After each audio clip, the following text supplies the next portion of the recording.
It's simple.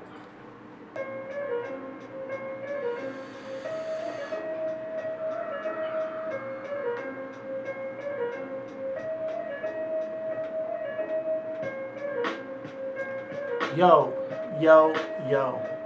Welcome to the Reasonable Wrestling Podcast. We are your host, your boy Chidi Bang, aka CT, and I'm here with my tag team partner and my co-host, as always, Chris, the Most High. Yo, what's good, everybody? It is I, the Most High, and we are coming to you live from Avengers 2 Towers here. Yeah, Avengers Towers 2. So we want to thank everybody for, tuning in to us right now. This will be a new weekly thing. So stay tuned. We are the Underground. The Underground, yeah. Professional Wrestling Podcast. If you don't know, now you know. And we're bringing to you this new version, this new concept we have called The Week That Was. And if you heard us on the podcast, if you went rocking with us, if you're a day one or you know what The Week That Was, it's our take on all the things that happened throughout the week in wrestling. So this is going to be a new thing we do here on the YouTube channel. And we're doing a little shift in our main show. So check that out. We're on everywhere you can find us on. I like how you you going intro and then you was like, I'm just going to steal it and do it myself. The CT little get back. No, but everybody can find this show right now. This is a YouTube exclusive that we'll be doing. So thank you guys for tuning into our YouTube on Reasonable Wrestling. This probably will be dropping as a podcast exclusive as well. So wherever you get your podcast and that, iTunes, Google Play, Spotify, Stitcher, SoundCloud, wherever you go, man, just make sure y'all subscribing, liking, commenting. Please check us out on IG, Reasonable Wrestling, Facebook, Reasonable Wrestling, and we're on Twitter, RW Podcast 1. All the medias of social now. Yep. If you haven't heard, which I'm sure you have if you're a wrestling fan, it's been all over Twitter, it's been all over Instagram, it's been everywhere. Paul Heyman and Eric Bischoff are returning, and they will be doing the executive producers of the writing team on Raw and Smackdown. Eric Bischoff on Raw. Paul Heyman on Raw. Eric Bischoff on Smackdown, respectively. Excuse me. But yeah, I'm all for it. I'm totally all for these veterans of the industry taking control of the show. It's like, and people are saying, some people are there saying that, hey, we want some new blood in there. We want to see some new guys act. We feel like we're in the 1990s again. The way I look at it is when you want to hire a head coach for a football team or anywhere, you want somebody with experience. You want somebody who knows, who's done it before. You want somebody who knows how to put together a team and then showcase them in their best way, in their best assets. And if you want that kind of, if you want to see different change in the writing staff, that comes with who they hire and their writing team. That comes if you want to see new blood in, it's who they give an influence and ear to within the writing team. And I see that this is definitely a plus for Raw and SmackDown. Yeah, I don't see necessarily a bad thing. I know a lot of people was like, we could have had new writers. And, people was like, well, who? And a lot of people was like, well, Paul Levesque. And, I mean, granted, Triple H will be there soon enough. You know what I mean? I think that Triple H has his hands full right now. He has his hands full, man. And NXT is still growing. NXT is a brand that he's put together and has his brand and his stamp on it.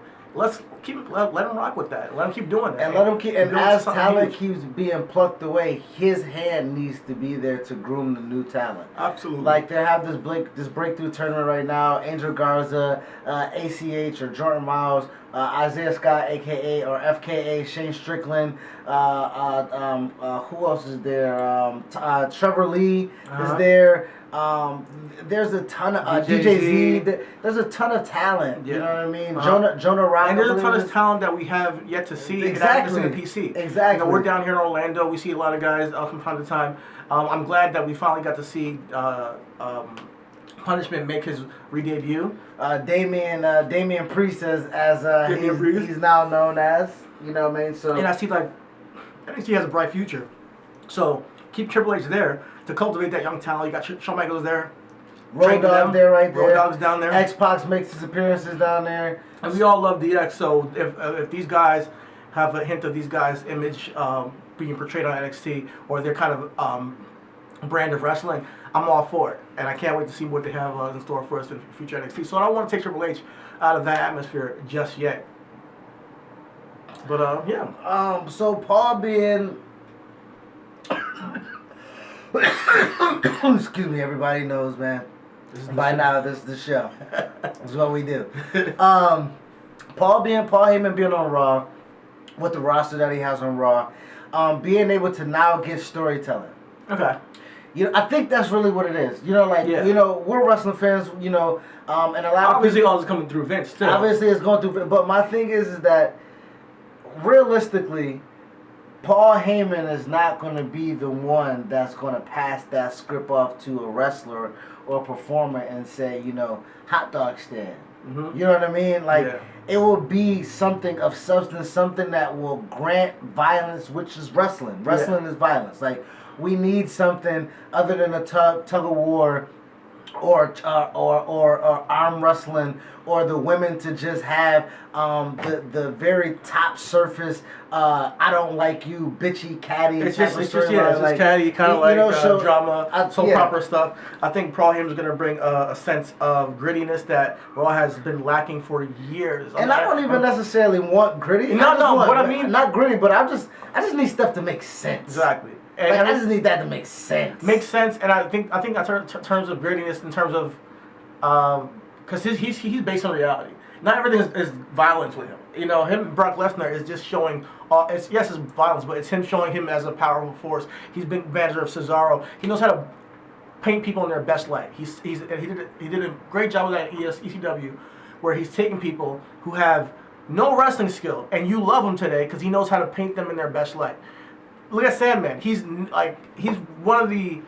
I'm sorry. He's not a great worker. Everybody knows that. What we love about the Sandman is not his work, but and I think with the talent we have on the Raw roster, with Paul Heyman's eye for picking talent, he knows how to pick the right guys. He picked Cesaro. He picked Brock Lesnar. He's picked Shelton Benjamin. He knows guys who make who we want to see as far as competitors. He's gonna bring a different type of. And not so much, and you propped up Paul Heyman, so I'll do my job to prop up Eric Bischoff. As also television goes, I listen to 83 Weeks, and I'm very, very interested in how he tells story of how he conducts himself as an executive. You know what I mean? Fox, SmackDown going on Fox, they need someone that is cagey, shifty. That can kind of maneuver themselves around executives because they were one. Mm-hmm. And I believe not so much taking that from Paul, but Paul never had ECW on major TV. Okay. Eric did.